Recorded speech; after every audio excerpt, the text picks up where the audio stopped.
What's going on, fam? What's up, y'all? What's up, YouTube? We back with another video, y'all. For this one, as y'all see, we got family TV on the screen, and we got a crazy one today. So apparently, it showed a graduation picture on there. So I'm assuming he graduated. His mom put him out. I don't know what happened, but it says his mom put him out, and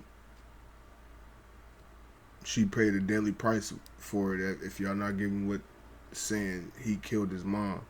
So we finna get into this and see what happened and what's the backstory to this. So y'all already know, get y'all grabber, whatever y'all need to chill. Drop a like, comment, subscribe. Subscribe, hit that notification bell so y'all can get the videos when they drop. Other than that, let's get into it. Nobody wins when the family feels. Crime scene tape surrounds multiple homes here in this Natchez neighborhood as the Adams County Sheriff's Department investigates the murder of 62-year-old Lana Brown Bradley. Her described her death as an unimaginable loss that will never make sense. Walk in the house, they could just see where somebody had been cleaning up at it, and they could smell chemicals all throughout the house. Floor was extremely slippery, and the oldest son said that this is just unusual for the youngest son to be cleaning up the house like that. Water slashing. And the fact that when he opened that bathroom, deputies could see a black substance in the toilet that wasn't described as anything that would come, from your body in that way. They were disturbed at what they were seeing. The members went to the left, my deputies went right. Next thing you know, as both my deputies and the family were trekking through this wooded area, the deputies heard a scream. They heard someone yelling, "It's a head." Family, this is one of those stories you still can't truly believe. He Even chopped after her seeing up. all the reports, all the condolences, and all the people paying their respects, you keep hoping somehow it ain't true. But unfortunately it is. And this story right here deserves a much bigger conversation. Earlier this month, a beloved retired teacher, a mother, sister, granddaughter, grandmother, and a friend lost her life at the hands of her own son. Now before we even go over the details of what happened, I think it's important we ask a bigger question. How do you truly support the people you love the most when they may be the very ones putting you at risk? And at what point is enough enough? When do you stop allowing someone's struggles in life to become your burden to carry? And what really counts as love? Is it continuing to help someone no matter what? Or is it finally telling them no? Because in this case, according to social media posts and people who knew this family, this mother did what most mothers do. She tried. She tried to love her youngest child through his struggles. She gave extra patience, extra grace, extra chances, the extra TLC only a mother can give. Because no matter how old your child gets, to a mother, that's still her baby. And she wasn't about to turn her back on him. But sometimes when helping turns into enabling, consequences follow up. People snap. And unfortunately in this story, when that mother tried to put boundaries in place, her own son allegedly responded in the worst way possible. Today we're going to break down exactly who this mother was, pay our respects, and look at what led up to this heartbreaking situation. Because it wasn't just the fact that he took his mother's life, which is already devastating enough. It's the details surrounding how it happened. What makes this story even harder to process. After I lay out these facts, I'm not going to do too much talking. I'm going to let you hear directly what investigators and the sheriff's office had to say themselves. But before we go over this one, I want you guys to remember, I don't give you no angle. I just give you the story. So with that being said, make sure you like, comment, and subscribe. We're going to jump right to it. And when it comes to today's sponsor, recently, a jury shared the comment and he's on the screen. Enough of this. We didn't start the war in Iran. Trump started it. But we're getting clobbered at the pump. Matt May on to Natchez, Mississippi, where the community is mourning the loss of a retired educator, Lana Brown Bradley, whose son has been charged with murder according to the Adams County Sheriff's Office. Brown Bradley was 62 years old and a well-known and loved educator with the Adams School District. She worked for at least 30 years, touching the lives of students across the city. The school principal at Morgantown Elementary, Tony Martin, had quoted, "I think what I'll always remember is how she made people feel and her smile. She had a big, beautiful smile. Her students felt valued and her colleagues felt supported. As mentioned, she was a mom of 4 beautiful children. Her youngest was Zachary Label Jackson, now 29 years old. 4 years ago, when Zach turned 25, his mom went to Facebook and said the following: "Celebrating little Zach during his birth month. You've come a mighty long way. Love you, Pooh." 2 years after that, now 27 years old, In May of 2024, Zach had graduated a local community college, and with his mom went to Facebook and said, "So proud of you, Zachary. You persevere as God removed the obstacles in your path. You are blessed and highly favored." After looking at this mom's Facebook account, you could tell she loved all her children equally. Right. But Zach is the one who needed the most love. Now, Miss Brown and her 4 kids grew up in a modest home that she purchased in 2009 for a little more than $144,000. It came with a basketball court in the driveway, an in-ground pool in the backyard, and a little less than 2 acres. The square footage of the home was a little less than 3,000. Now, eventually, all Miss Brown kids that moved out and moved on, except Zachary. As we all know by now, Zachary is the youngest. And even though he was 29 years old in 2026, it's important to note that he just graduated community college 2 years prior. And of course, his mom not going to kick him out until she had no choice but to try to. It got to the point where Zachary wasn't listening. He was being defiant. And even Miss Brown didn't feel comfortable in her own home. And it was alleged that when April came, Zachary had to go. On April 3rd, 2026, Miss Brown told her son he was getting evicted. He didn't take it well. And on the next day, things would turn tragic. Now for days, Miss Brown's other kids didn't hear from her, so they called authorities to do a welfare check. We begin tonight with a story you will only see here on 12 News. New details tonight about the brutal murder of Lena Brown Bradley. Her youngest son accused of killing her, but it's what investigators found after searching for the retired educator that is so shocking. Adams County Sheriff Travis Patton sat down with me one-on-one. We must warn you that some of the details from the crime are graphic. Out as a welfare check on Melanie Road in Natchez on April 4th has shaken this historic city on the river. That night, I felt like changed every last one of us. Longtime and respected member of the Adams County community and retired educator, Lena Brown Bradley, was dead. But that's not all. It's the way she died. This was one of those cases that you will never, ever forget in your life. This is the type of case that follows you home. Deputies were called to this home after her oldest son couldn't reach his mother the previous day. 2 of her other sons lived in the house with her. Her middle son had been working. As soon as they walked in the house, they could just see where somebody had been cleaning up at it, and they could smell chemicals all throughout the house.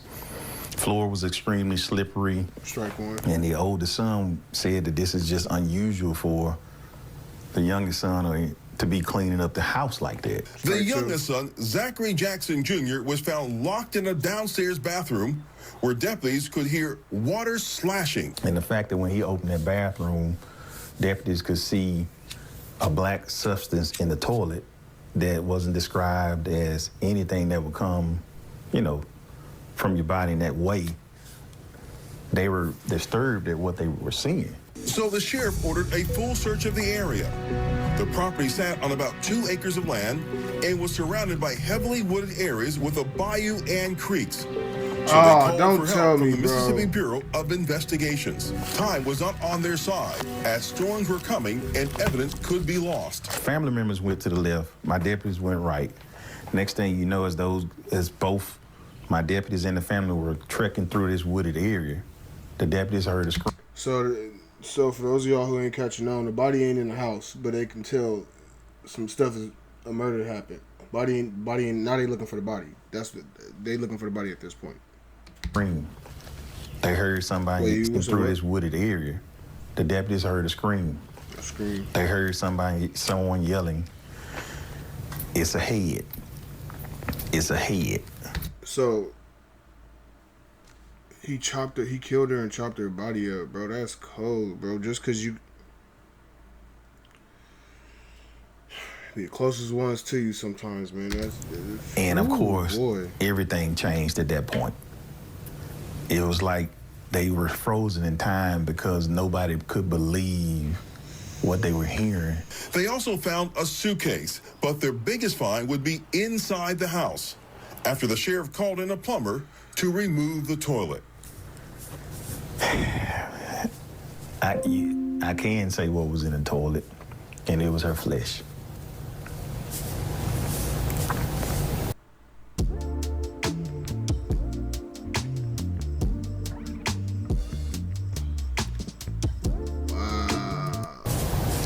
He chopped her up in pieces. He dismembered her in a way where he knew that whoever came looking for her were going to have to do their due diligence and they were going to have to go above and beyond to find her. And that's what we did. We found her. We found where he started to dispose of her at, and we had to get excavators out to get the rest of her. So he spread her body parts over the property? No. He had body parts in the suitcase, and then he flushed the rest down the toilet. He took his time and he dismembered her in a way where he can discard the pieces down the toilet. So they were small pieces? There were a lot. So you had to been doing that for a cool couple hours to where you could just flush it down a toilet. You had to been chopping her body up for a cool few hours, bro. Damn, boy,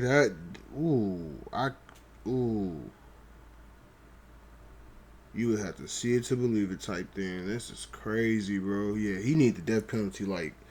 He need a death penalty. Like, when he gets sentenced, he need a death penalty within a couple months, bro. Get this nigga the chair. Double time. And I'm not trying to sensationalize what he did, but that's just what he did. What happened at this home has left many in this community wondering what went so wrong. Bro. He had threatened her the day before because she was looking to have him evicted from the home. So she was in the process of doing it and had just went to the court the day before to have him removed from the home. 29-year-old Zachary Lavelle Jackson Jr. is charged with first and second-degree murder, mayhem, and tampering with physical evidence. He remains in jail without bond. His next court date is tomorrow.